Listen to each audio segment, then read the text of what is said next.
So we are continuing from condensation और liquefaction.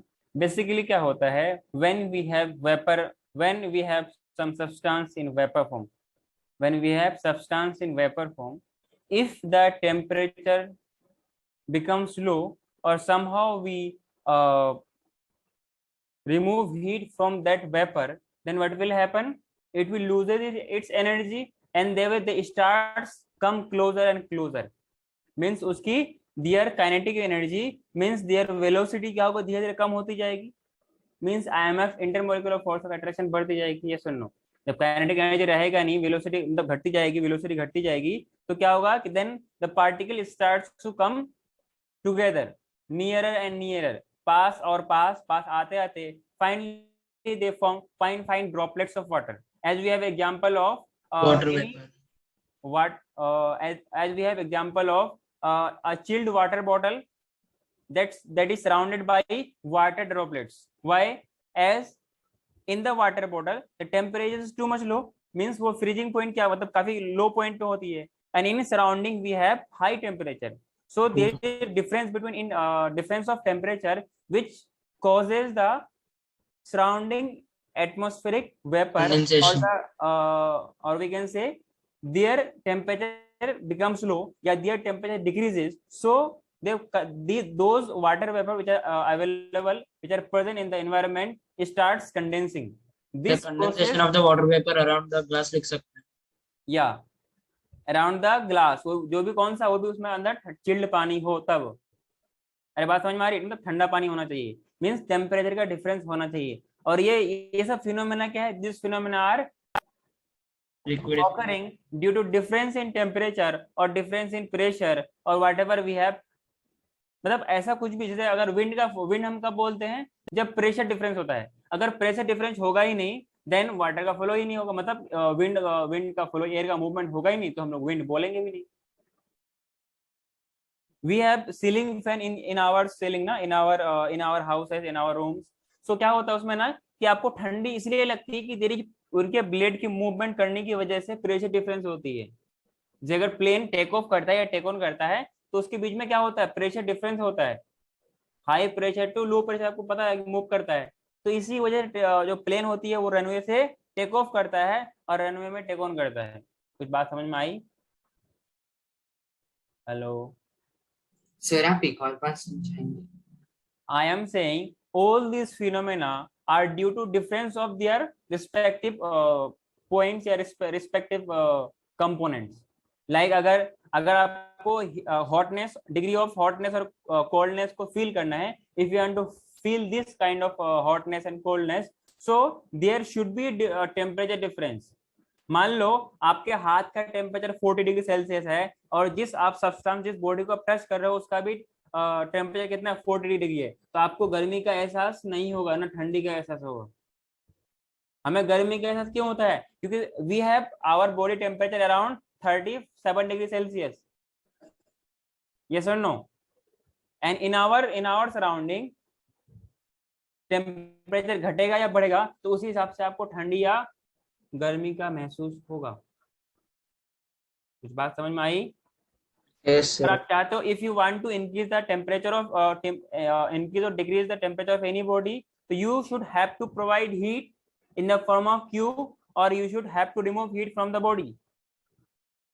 सो addition और removal of heat causes the change in temperature.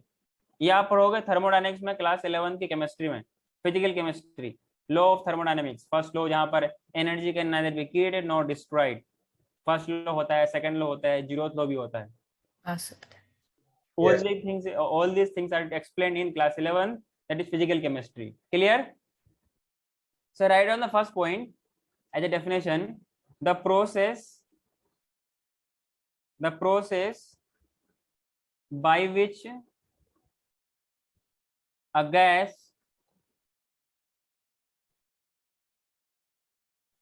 converted या converts into liquid form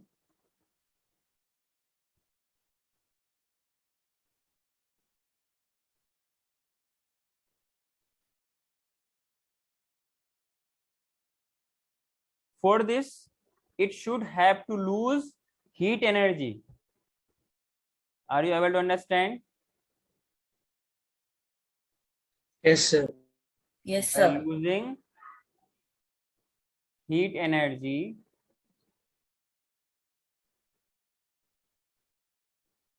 is called condensation. Condensation. Are you able to understand? हाँ sir. Third point.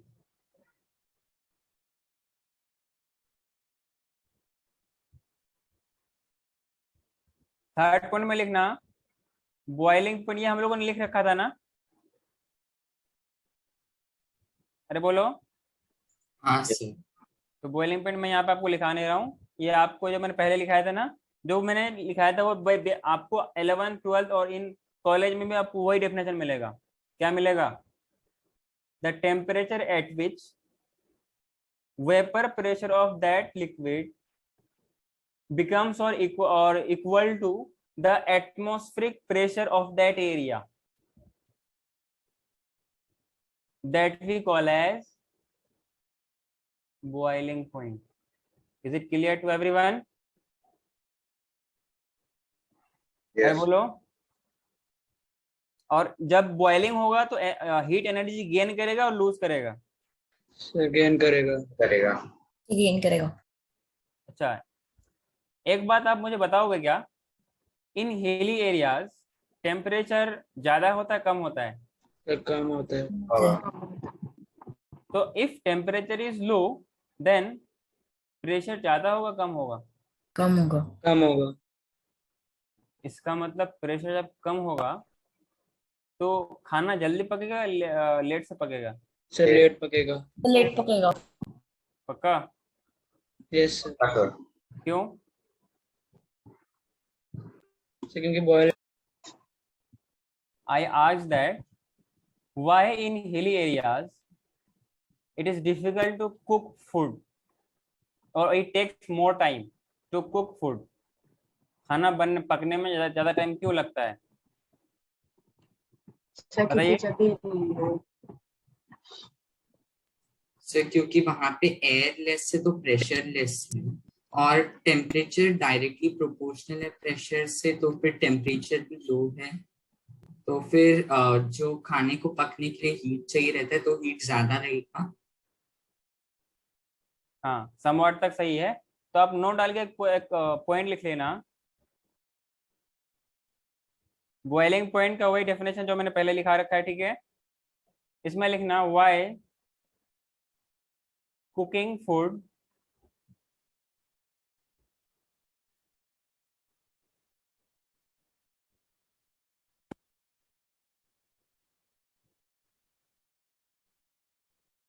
cooking of food is difficult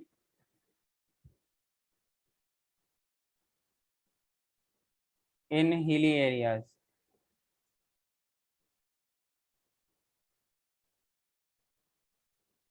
ठीक है? तो इसका आप answer डाल के लिख लेना, since decrease in air pressure, that is the atmospheric pressure,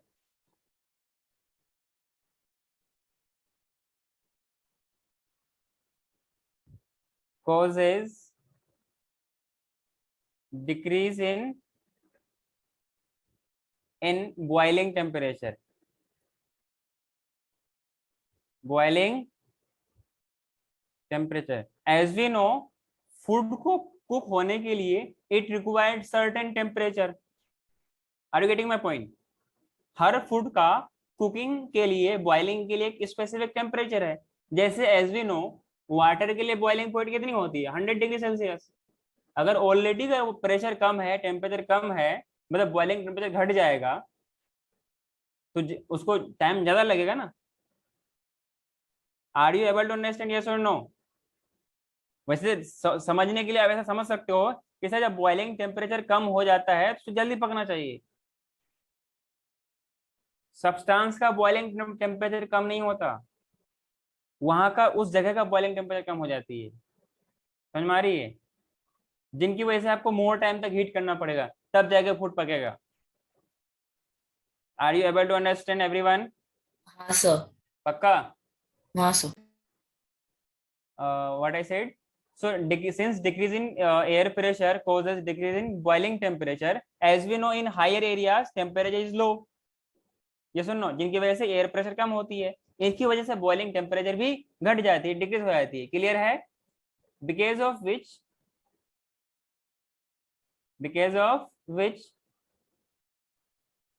it takes more time to cook food, more time to cook food at hilly areas or at high altitude. Clear?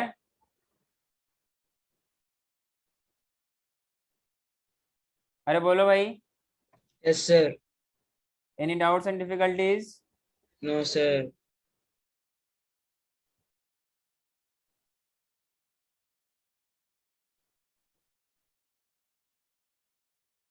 अच्छा, एक MCQ type का अगर आपसे question पूछा जाए कि as water boils at lower temperature than 100 degree Celsius on a hill station,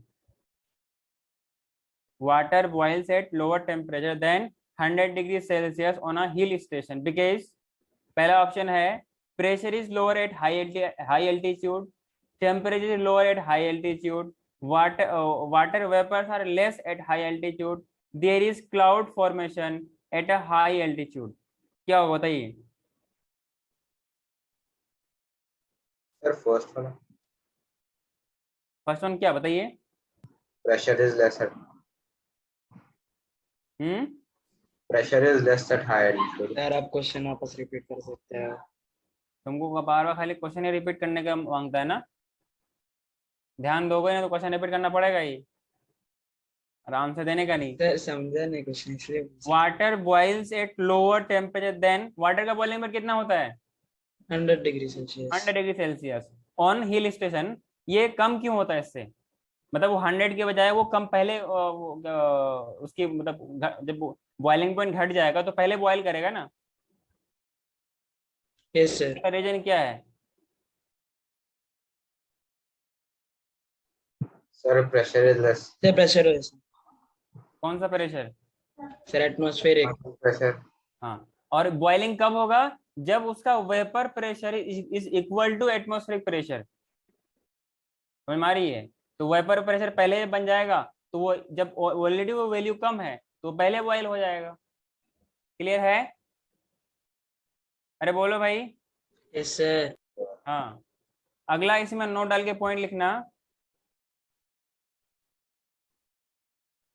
sir एक बार पीछे करोगे क्या? तुमको तो मैं अभी बताता हूँ, रुक जाओ तुम।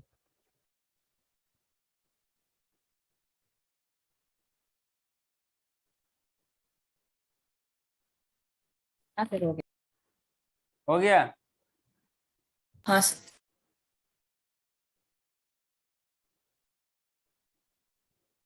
इसमें क्वेश्चन लिखिएगा water boils at a lower temperature मतलब जो वाटर का बॉइलिंग पॉइंट है इन प्लेन मतलब जिन जिन एरियाज पे हम लोग रहते हैं उसे क्या बोलते हैं? प्लेन एरियाज बोलते हैं। ठीक है? मतलब कि जनरल हैबिटेट है वो क्या है? प्लेन एरियाज को बोलते हैं। बाकी जो जो हिल स्टेशन पे रहता है उनको बोलते हैं हिली एरियाज या हिली रीजन। क्लियर है? तो water boils at lower temperature than 100 degree Celsius on a hill station, on a hill station because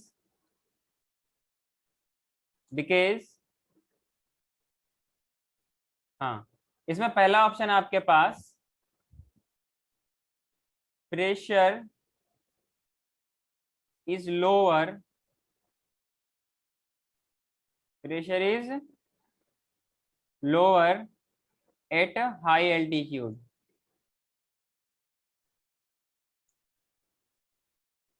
High altitude. B है आपके पास temperature is lower at a high altitude. High altitude. तीसरा option है water vapours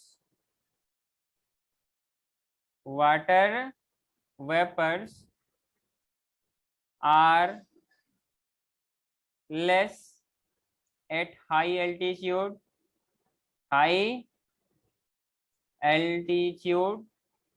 clear? Yes, sir. चौथा option लिखिएगा, चौथा option आपके पास there is cloud formation, जो आप में से इसको लगा सकते हैं, आप में से कोई ऐसा लगा भी सकते हैं, मुझे उम्मीद है लगाएंगे आप लोग, जो मुस्कुरा रहा है वही लगाएगा। Cloud formation eight high altitude, at high altitudes, okay. So which of the following will be the answer? Hello. Sir, first wala. I am repeating the question. Water boils at lower temperature than 100 degree on a hill station because पहला option, first option is pressure is lower at high altitudes. Second option, temperature is lower at high altitudes. C option, water vapors are less at high altitudes.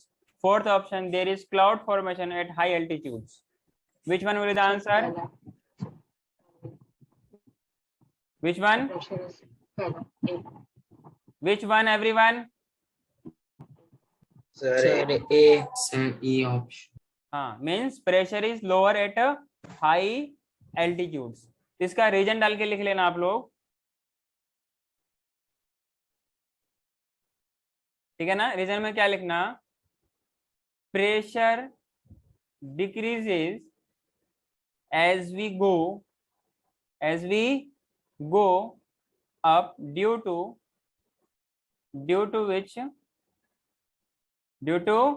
which BPT का मतलब boiling point, clear?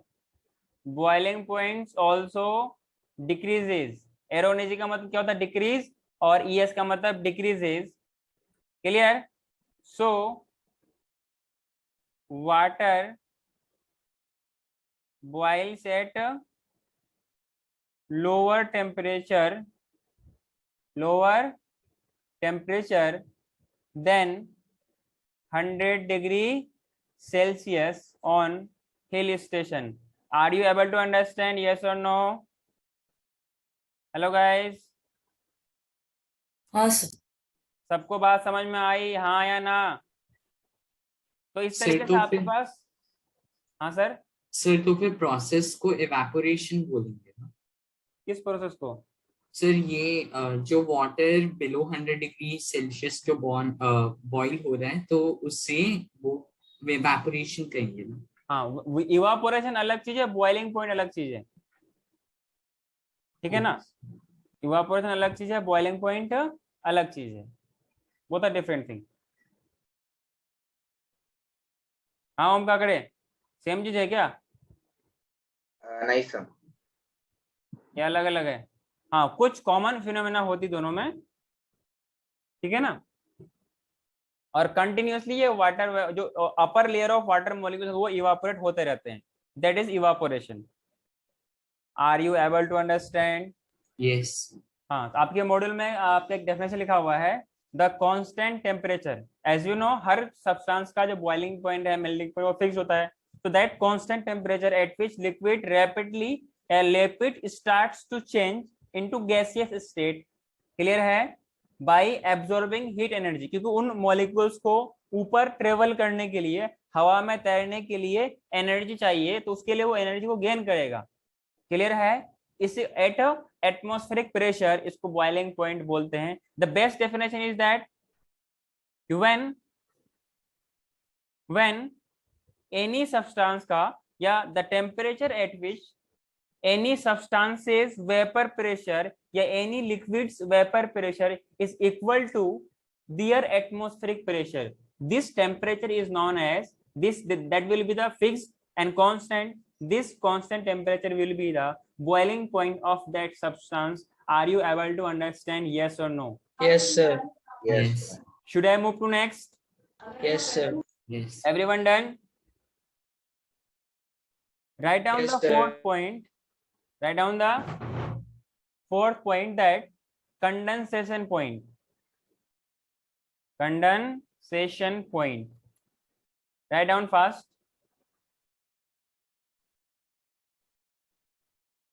In condensation point, what we understand? Anyone?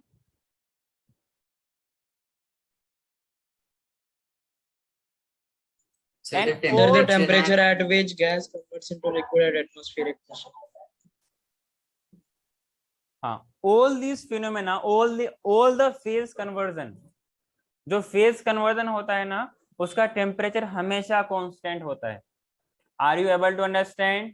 Yes, sir. ये आपको हमेशा ध्यान रखना है कि मान लो वाटर वेपर है, मतलब बॉइलिंग वाटर है, उसका टेम्परेचर और जो वेपर में जा रहा है, वेपराइज हो रहा है, उसका मतलब जो स्टीम है, उसका टेम्परेचर क्या अलग अलग होगा या सेम होगा? Sir, same होगा. हाँ, तो ये आपको ध्यान रखना है कि हाँ, इफेक्टिव ज्यादा वेपर प्रेशर होगा। Clear? Due to having surface area plus energy. Are you able to understand? Yes, sir. हाँ, इसमें लिखना the constant temperature at which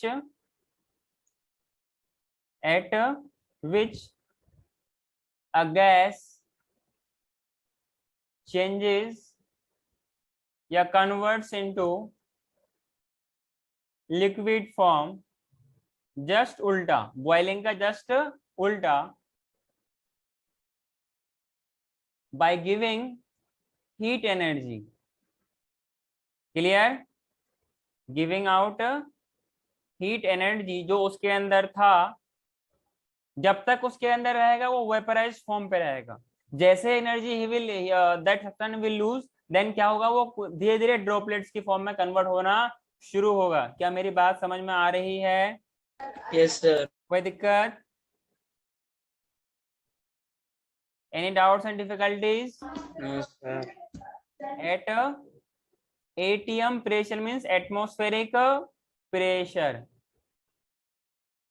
is called as, what we call this process? Condensation point. Condensation point. हाँ सानवी, कोई दिक्कत है क्या? नहीं sir. Condensation point. एक बच्चा ऐसा था जिसने पेपर में नाम ही नहीं लिखा है। मैंने नाम पेपर में नहीं, तेरा पेपर में नाम लिखा हुआ है, तुम्हें पता ही नहीं तुमने नाम लिखा है कि नहीं लिखा। वाह, वेरी गुड। चलो इसके लिए क्लैपिंग हो जाए। इसने नाम लिखा है, इसको पता ही नहीं है, तुम्हारे लिए। सर मैंने बोला कि मैंने लिखा है। अच्छा, तुमने लिखा है तो थोड़ा अच्छे से बोला करते हैं। ऑनलाइन जमाना में कुछ उल्टा करना। ओके, इतना क्लियर है सबके लिए? बताओ सर, आपने वो टेस्ट पेपर को सेपरेट किया था बाद में, या फिर पूरा टेस्ट पेपर खोल के? पूरा टेस्ट पेपर जो उसमें chemistry and biology portion has been checked and sent that is sent to the respective department. From there it will be sent to you on the time. Okay, okay sir. from next time onward be sure जिसका नाम रहेगा उसी का copy check होगा, otherwise no.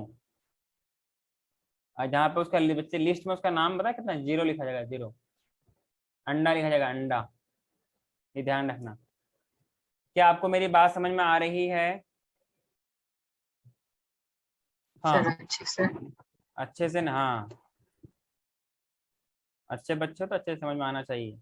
इसमें next point लिखिएगा, जो condensation point है और जो बॉइलिंग पॉइंट है, जो इसकी न्यूमेरिकल वैल्यू होगी वो क्या होती है, सेम होती है। क्लियर है what I said? The condensation point and the boiling point, it's value is same.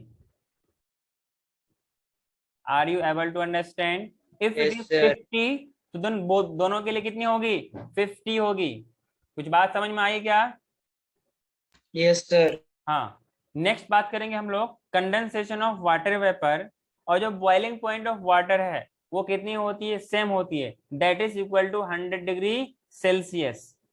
अच्छा, डिग्री सेल्सियस को केल्विन में कन्वर्ट करने के लिए हम क्या करते हैं, 273 ऐड Three. करते हैं, और एग्जैक्ट वैल्यू क्या होती है, 273.16 kelvin. And kelvin is the standard unit Of SI unit, SI unit SI of unit, temperature. SI unit of temperature, not Celsius. We have different temperature scale. We have Fahrenheit, we have Kelvin, we have Celsius. But the in case of SI unit, it is Kelvin. अगर किसी भी question का आपको solve करना है तो आपको सारे के यूनिट को सेम करना पड़ेगा, तभी आपका सही आंसर आएगा। अगर आपका यूनिट सेम नहीं है तो आप कितना भी अच्छा कैलकुलेशन आता हो, आपका आंसर गलत आएगा। क्लियर है? ये बिल्कुल वैसे ही है जैसे फॉर एग्जांपल आपके पास क्या है ना, हाँ आपके पास क्या है ना कि आपने कोई एंट्रेंस एग्जाम दिया, ठीक है ना, अब उसमें रोल नंबर लिखना मैंडेटरी है। कैसे? आपका रोल नंबर तो पहचान होती है, अगर मान लिया आपने रोल नंबर लिखा ही नहीं, आपकी कॉपी ही चेक नहीं होगी। दो you have solve all questions correctly, in case you are also a topper, but your copy will be cancelled, checked ही नहीं होगी। फिर क्या मिलेगा? Anda. Nothing else. Okay, so in this what happen is that when we supply heat to a liquid, that is water, उनके particles starts moving by gaining kinetic energy, मतलब उसकी velocity बढ़ जाएगी तो बहुत जल्दी जल्दी मूव करेगा। so at a certain temperature the point is reached, एक किसी फिक्स्ड पॉइंट पे जब उसका टेम्परेचर बढ़ जाएगा, देन क्या होगा, एट दैट टाइम उनके पास काफी energy, this much kind of energy, this much amount of energy, कि जो आपस में IMF फोर्स के जो बॉन्ड वहां पर है, इंटर मॉलिक्यूल्स के बीच में जो बॉन्ड है वो ब्रेकअप करके वेपराइज के फॉर्म में चला जाएगा। Are you able to understand? And overcome the IMF, intermolecular force of attraction, and then this particle goes to vapor phase. This is the vaporization.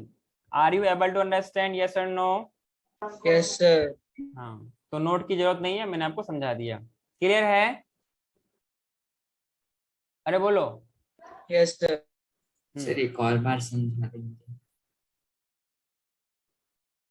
I said when we supply heat to a liquid, for example water, it will gain energy. Energy माने kinetic energy, means it will gain velocity. Their particle starts moving. Yes or no? And at Yes. certain temperature उनके पास इतनी enough energy हो जाएगी कि वो जो आपस में particles attached हैं, as we know IMF का जो हमने ऑर्डर पढ़ा था वो सॉलिड के पास ज्यादा था, फिर लिक्विड के पास, पर फिर गैस के पास, और मिनिमम गैस के पास होती है, पर लिक्विड के पास IMF तो था ना, तभी तो वो सॉलिड लिक्विड से पहले आता है, मतलब सॉलिड गैस से पहले आता है। Are you able to understand? Yes. तो एट दैट टाइम, जैसे फॉर एग्जांपल ना, आप एक छोटे बच्चे हो, आपको मैंने कोई चीज तोड़ने के लिए दिया, आपकी बॉडी में उतनी स्ट्रेंथ है ही नहीं, मान लो 10 साल बाद वही चीज मैं आपको तोड़ने के लिए दिया, इट कैन बी पॉसिबल कि you are able to break that thing on the time, क्योंकि उस टाइम आपकी स्टेमिना और स्ट्रेंथ बढ़ जाएगी, आपके पास ज्यादा फोर्स होगा, ज्यादा ताकत होगी, you can break that. Similarly at certain point of temperature उनके पास एक एनफ एनर्जी आ जाएगी कि उन बॉन्ड्स को, जो आपस में जो अटैच जो मॉलिक्यूल है, वो हाइड्रोजन बॉन्ड्स को तोड़ सके। वेंडरवाल फोर्स की जो वहाँ पे वेंडरवाल फोर्स के जो बॉन्ड लगे हुए हैं, लंदन फोर्स जो है, बहुत सारे फोर्स होते हैं वाटर के मॉलिक्यूल के बीच में, उन सबको ओवरकम कर सके, IMF को ओवरकम कर सके। For this it goes to vapor phase. Are you able to understand? हाँ sir. Yes. Okay.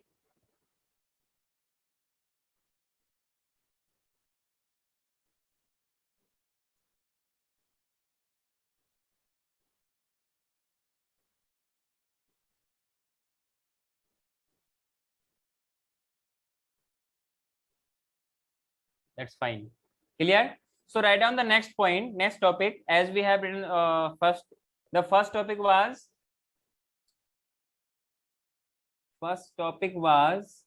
interconversion of solid into liquid.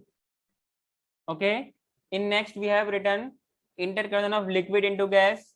Now the third one is direct interconversion of solid into gas.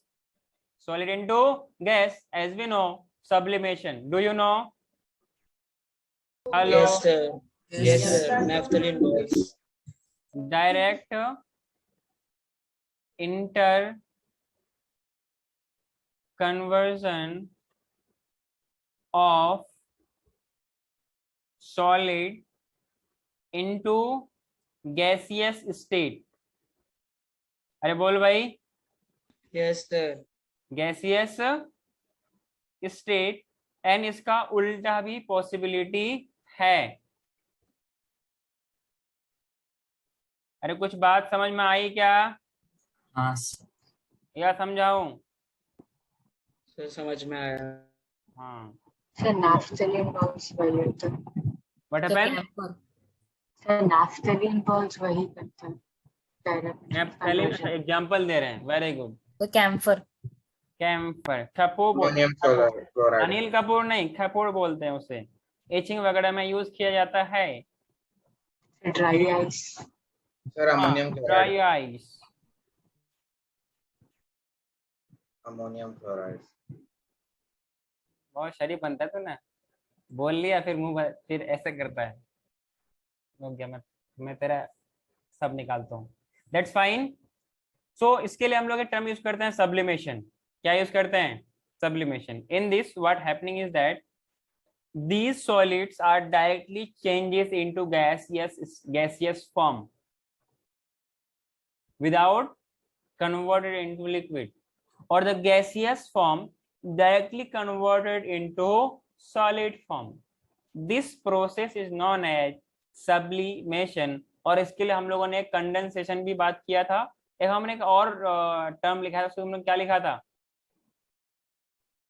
कुछ दिन पहले हमने लिखाया था ना, तो किसी का डाउट था? डिपोजिशन। हाँ, डिपोजिशन, पर कंडेंसेशन भी ठीक है। क्लियर? अरे बोलो। The changing of solid into gaseous form, या we can say vapor form on heating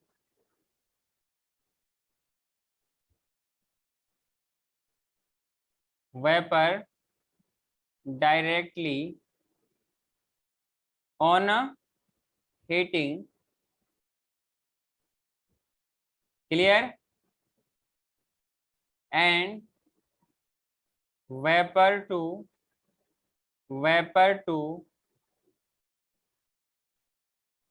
solid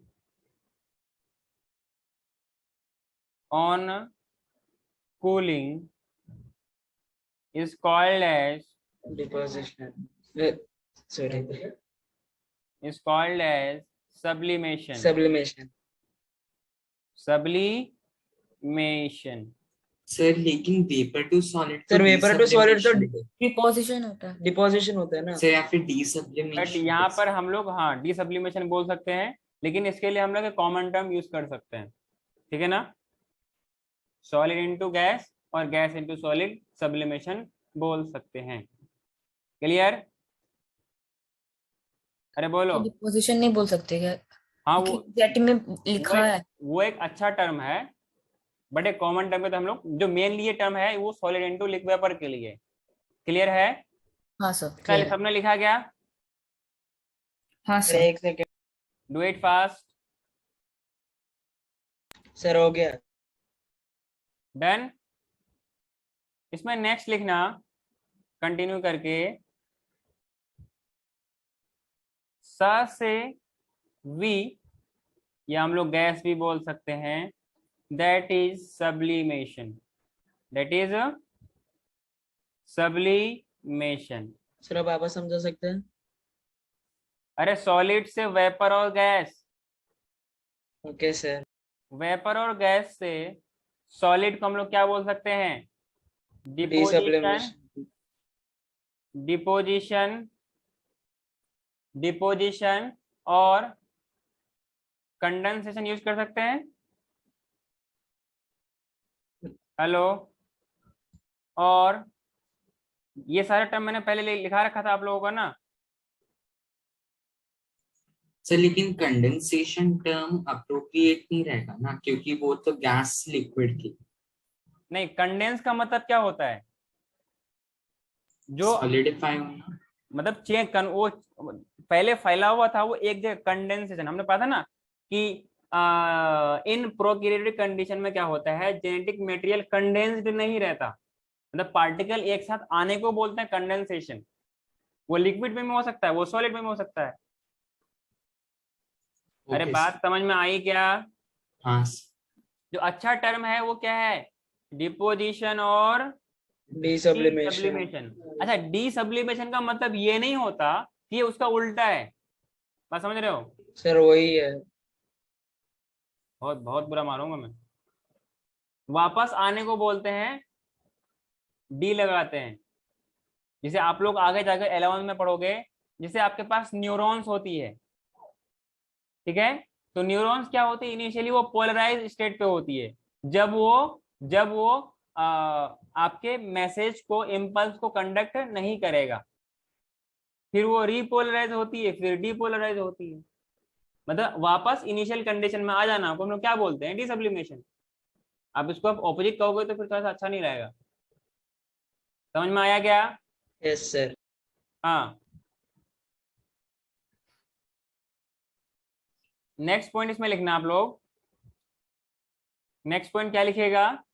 जैसे जब सॉलिड वेपर फेज में कन्वर्ट होगा, क्लियर है? तो उसके लिए हम लोग अलग टर्म यूज करते हैं। जब सॉलिड को हम सॉलिड ऑब्टेन करते हैं by the process of cooling, उसके लिए हम लोग अलग टर्म यूज करते हैं। तो क्या यूज करते हैं?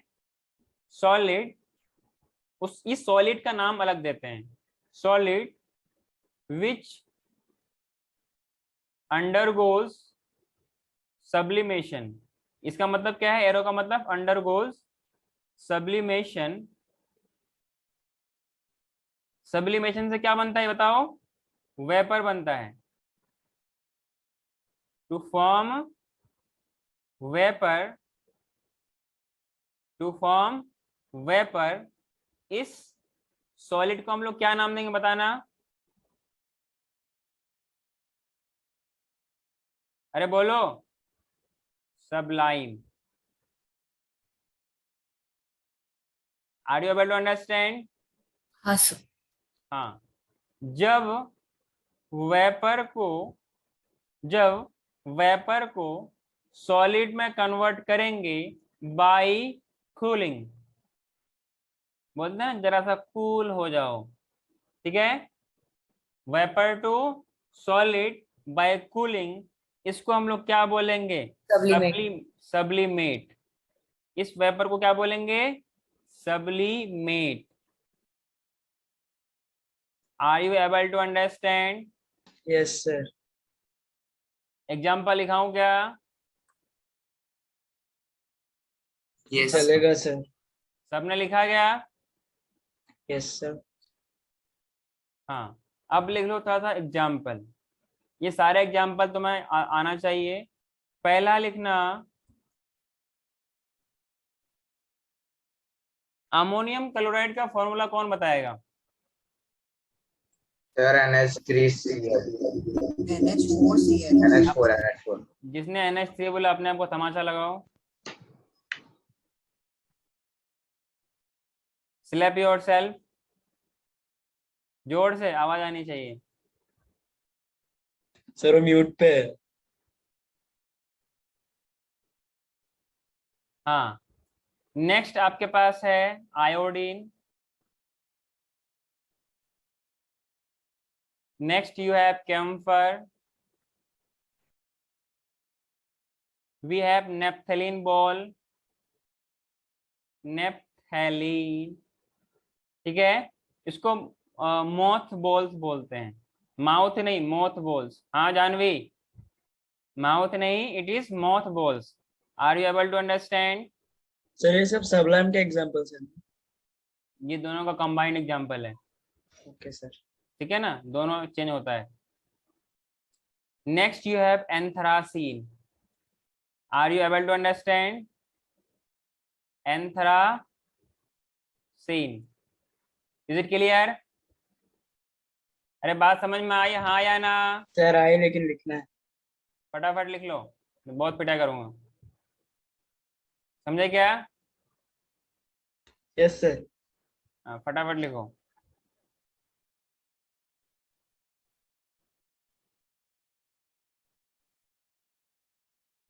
So these are the phase conversion. As solid is converted into gas, solid is converted into liquid, liquid into gas, gas into liquid, liquid into solid, gas into solid. These are the different combinations of conversion of different forms of matter. So for this, if we melt any solid, so after melting, getting heat energy, it will loses kinetic energy, means kinetic energy ज्यादा होगा. बढ़ने की वजह से वो force को, आयाम को ओवरकम करता हुआ, बॉन्ड्स को ब्रेक करता हुआ लिक्विड फॉर्म में चला जाएगा. This is melting. Reverse of that is freezing. In next we have solid, liquid into gas. When we give much more heat as compared to solid, it will convert it, further next forms of matter, that is gas. Reverse of that is into liquid. So liquid into gas is vaporization and gas into liquid is condensation. In next we have solid into gas, gas into solid. So solid into is keeping the liquid phase which directly converts into gas. This we call as sublimation. Reverse of that is deposition. It skips the liquid states because of on getting certain amount of heat, it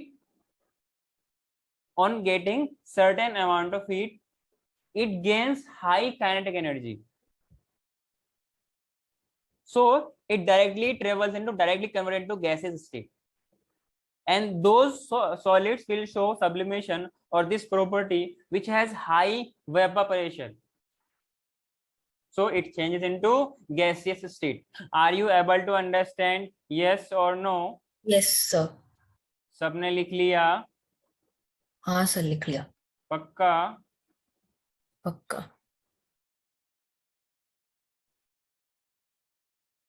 अच्छा लग रहा है? सुंदर लग रहा है? सुंदर नहीं लग रहा? रुक जा, अभी मैं सुंदर लगा रहा हूँ तुम लोगों को, चिंता मत करो. सर अच्छा लगा.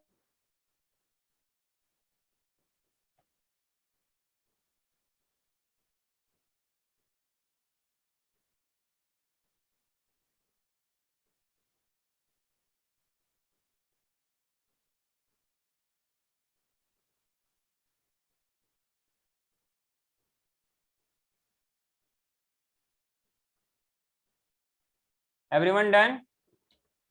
हाँ सर पक्का. So in next class we will so I am writing now. Should I move to next? Should I move to next? Hello? Yes.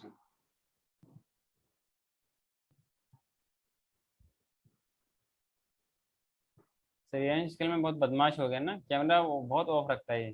Sir मैंने camera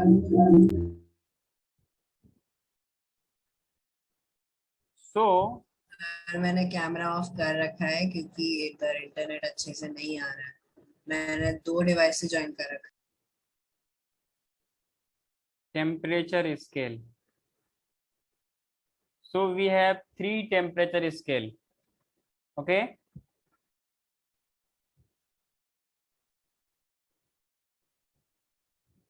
First we have Celsius, Kelvin, and Fahrenheit. Fahrenheit, Kelvin और in next we have Kelvin. In next we have Celsius.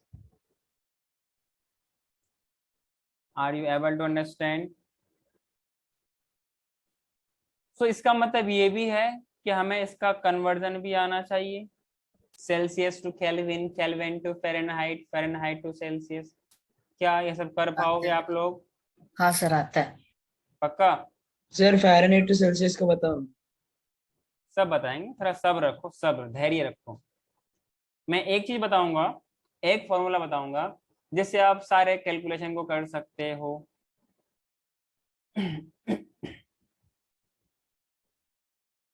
So in checkpoint 1, write as checkpoint 1 as C degree Celsius will be equal to F means Fahrenheit minus 32, that is whole multiplied by 5/9, and इसको हम लोग derive भी करते हैं। ये पता है इसका डेरिवेशन कब मालूम चलेगा आपको?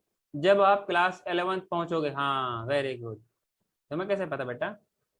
सर सब कुछ 11th से ही बोल रहे सब लोग नहीं इसलिए। नहीं नहीं, वहां पर ऐसा एक्चुअली आपको यूनिट एंड डायमेंशन एक यूनिट है, एक चैप्टर है, वहां पर ये सारा किसी भी स्केल का कन्वर्जन सिखाया जाता है।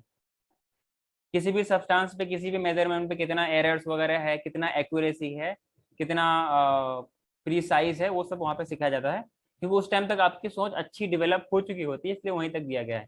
बाकी फिलहाल आपको मेमोराइज करना है, थोड़ा लर्न करना है, ठीक है? तो degree Celsius will be equal to F minus 32 into 5/9 and degree and Fahrenheit equal to 9/5 degree Celsius plus 32। As we know, एक बात आप समझ सकते हैं, सेल्सियस की वैल्यू ज्यादा होगी या फ़ारेनहाइट की? एक फिक्स Fahrenheit. Fahrenheit. Fahrenheit।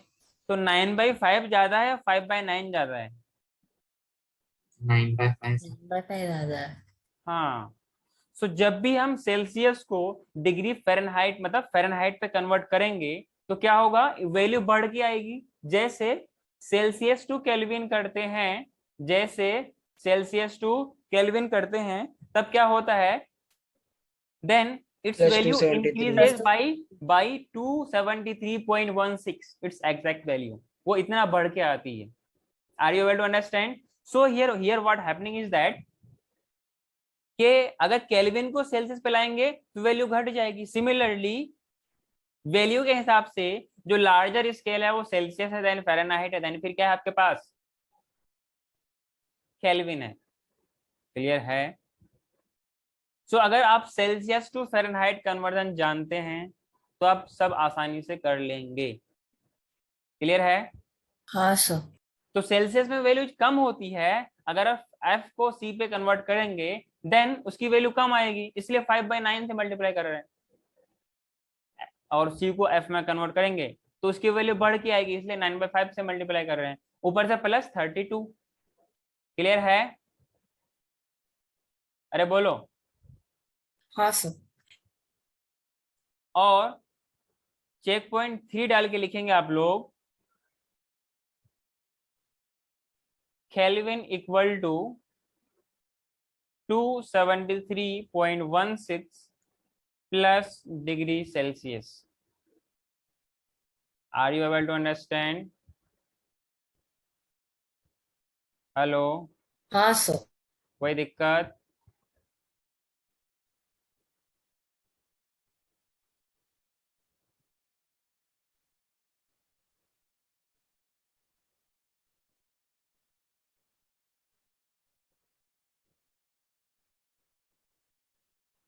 कुछ एग्जांपल कर लिया जाए।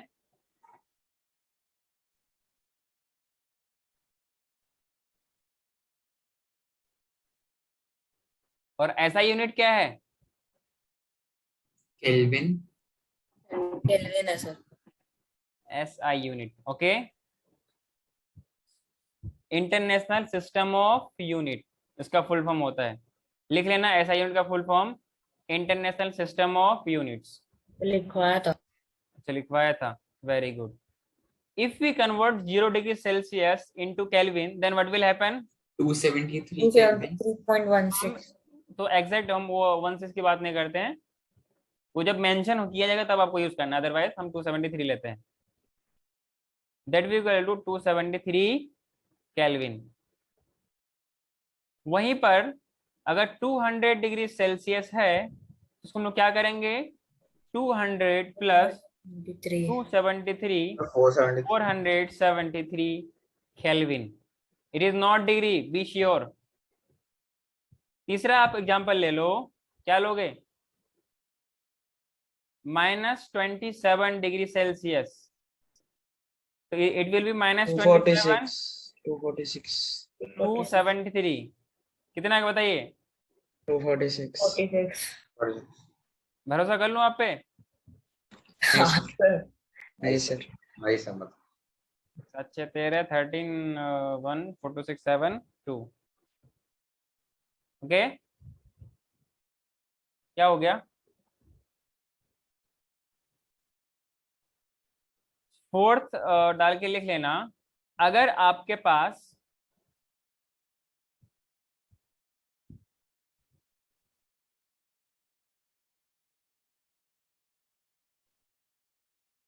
(298) केल्विन है, देन क्या करेंगे इसको बताइए? Sir, 25 degree sir Celsius. 273 से सब्ट्रैक्ट 273 से माइनस कितना है बताइए? 25. तो जो अपना रूम टेम्परेचर होता है ना वो 25 होता है। सर लैब टेम्परेचर होता है. हैं? लैब टेम्परेचर होता है. Once again? Lab temperature. हाँ, जो लैब में हम जो रिएक्शन में जो हम रूम टेम्परेचर की बात करते हैं ना वो 25 होता है। 25 कहीं 27 लेते हैं। और आपकी बॉडी टेम्परेचर कितनी होती है? 37 degree Celsius. Rest of this will be discussed in next class. That is enough for today. We will continue in